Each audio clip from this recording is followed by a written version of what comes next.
Olá pessoal, tudo bem? Vamos lá, força, coragem! No encontro de hoje, na nossa aula, falaremos de um assunto importantíssimo. Nós já falamos do iluminismo, falamos da Revolução Francesa e agora a gente vai entender que esse iluminismo, no século XIX, ficou conhecido com o nome de liberalismo, tá certo? Liberalismo marca também de revoluções do século XIX. Século XIX é um século revolucionário e nós temos aqui uma pessoa revolucionária. Eu vou apresentar, quer dizer, vocês já conhecem, mas eu gostaria que ela viesse aqui, que ela está no estúdio, e eu olhei e falei, querida, vem aqui, querida. Aqui, vocês conhecem? Olá, pessoal, tudo bem? Acho que vocês já me conhecem, né?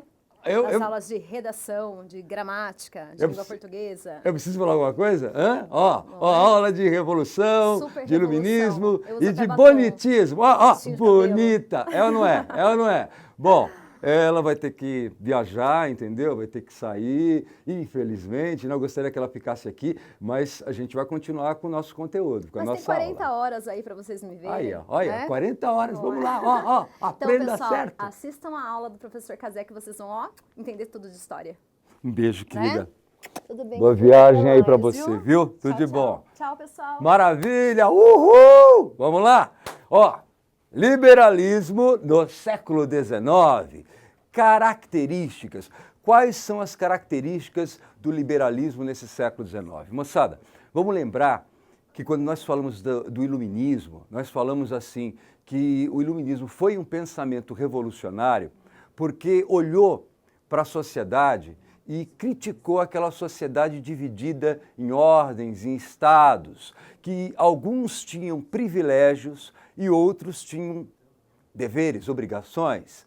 A ideia qual era? Todos os homens nasceram iguais, pela natureza todos são iguais. E eles devem ser iguais também perante a lei. Se existe uma lei que exige que alguém tenha que pagar algum tributo, tenha uma obrigação, essa lei não é para alguém, é para todo mundo. E isso aí é dever. Se existe uma lei que dá uma garantia para alguém, essa lei não dá garantia para alguém, dá para todos. E aí nós temos então o direito. Qual é o denominador comum? O cidadão. Então a ideia de cidadania vai marcar essa história da Revolução Francesa, que nós vimos, base o iluminismo, e também o liberalismo no século XIX. Vamos lembrar que depois do período de Napoleão Bonaparte, quando nós falamos ali do Congresso de Viena, a ideia era voltar à situação anterior à Revolução Francesa. Veja, os homens que se reuniram em Viena em 1814 e 1815, eles diziam o que mesmo? A Revolução é um acidente da história, nossa história, a história da Europa. Quando a gente se acidenta, a gente cuida do machucado, mas a nossa vida continua e nossa vida não é esse machucado. Então, veja, a revolução é um acidente. Nós temos que voltar ao que era antes, e o que era antes, o antigo regime.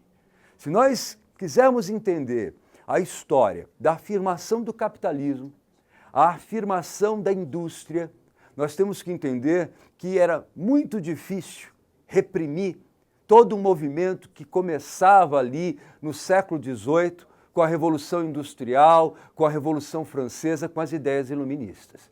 E no século XIX, essa grande movimentação vai estar vinculada à ideia do liberalismo. Então, nós vamos conhecer as características do pensamento liberal do século XIX. Vamos lá? Na próxima slide, vamos dar uma olhadinha aqui no próximo slide? Olha aqui, características. Quando falamos então da política, vamos lembrar? O iluminismo era contra o absolutismo, não é isso?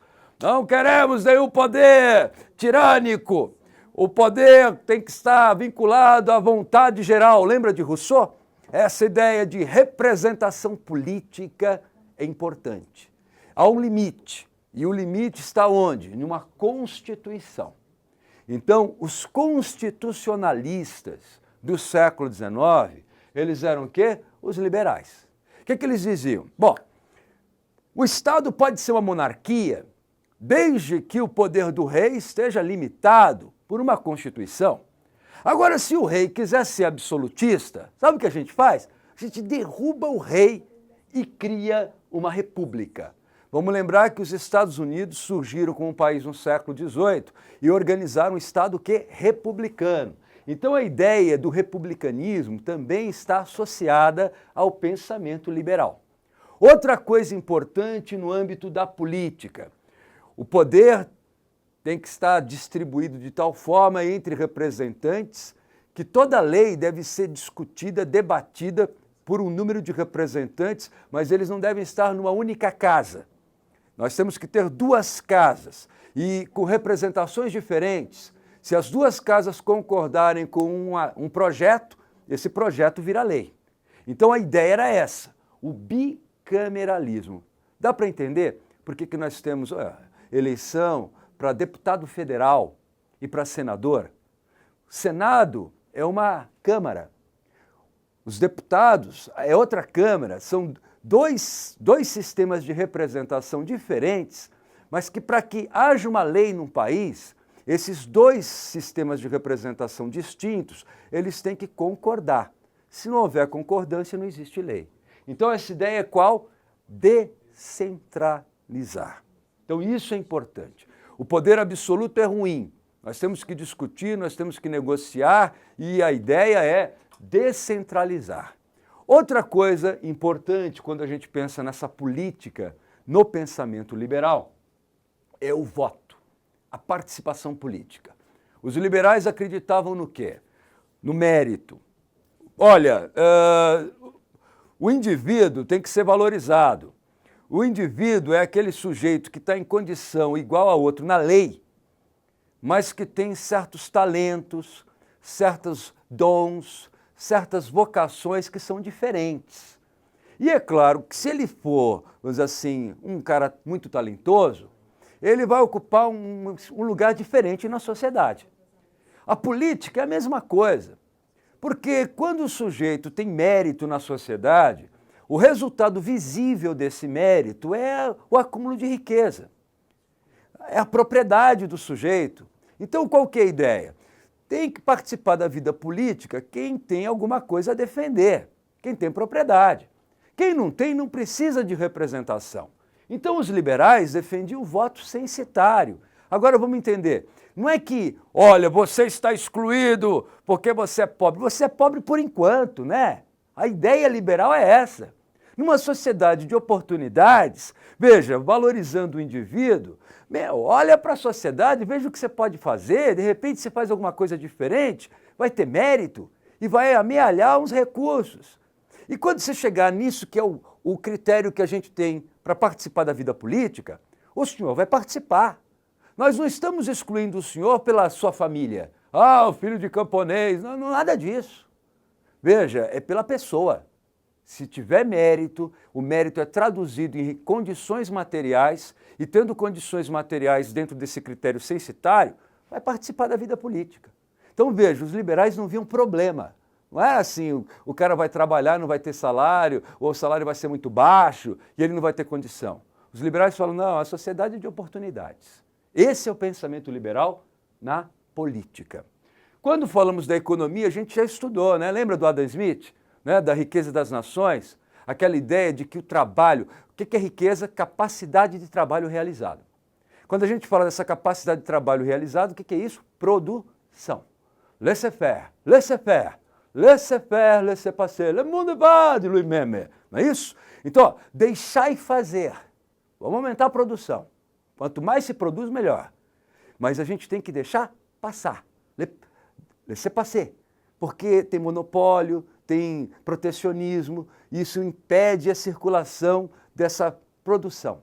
Então nós temos que acabar com isso. Então o pensamento liberal na economia é o tal do laissez-faire, laissez-passer, que nós estudamos lá no século XVIII, quando nós falamos do pensamento econômico do Adam Smith e da fisiocracia francesa. Beleza?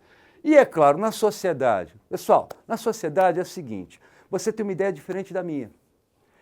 Não é porque você tem uma ideia diferente da minha, que eu acho que a minha ideia está certa, que eu vou impedir que você diga o que você pensa.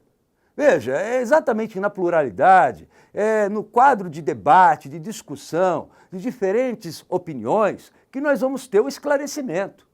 Então, quando nós falamos da sociedade, a liberdade de expressão é um elemento importante no pensamento liberal.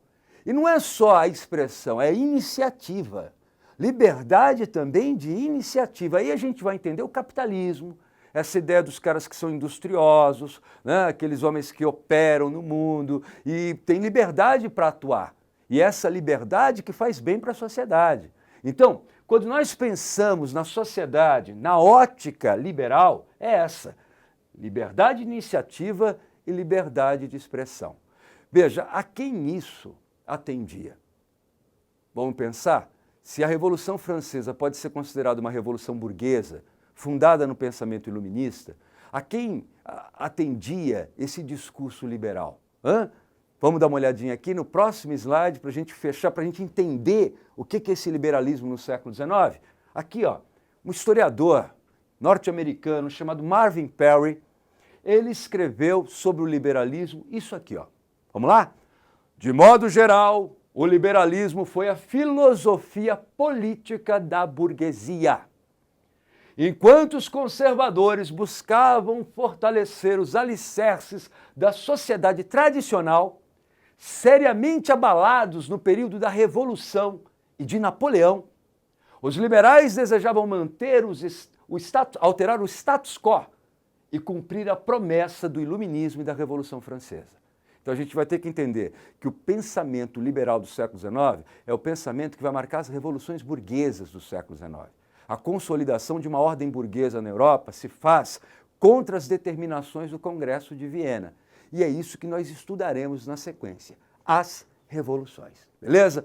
Entenderam? Ó, façam os exercícios, tá certo? E a gente vai continuar falando do pensamento liberal nas nossas próximas aulas. Um abraço e força!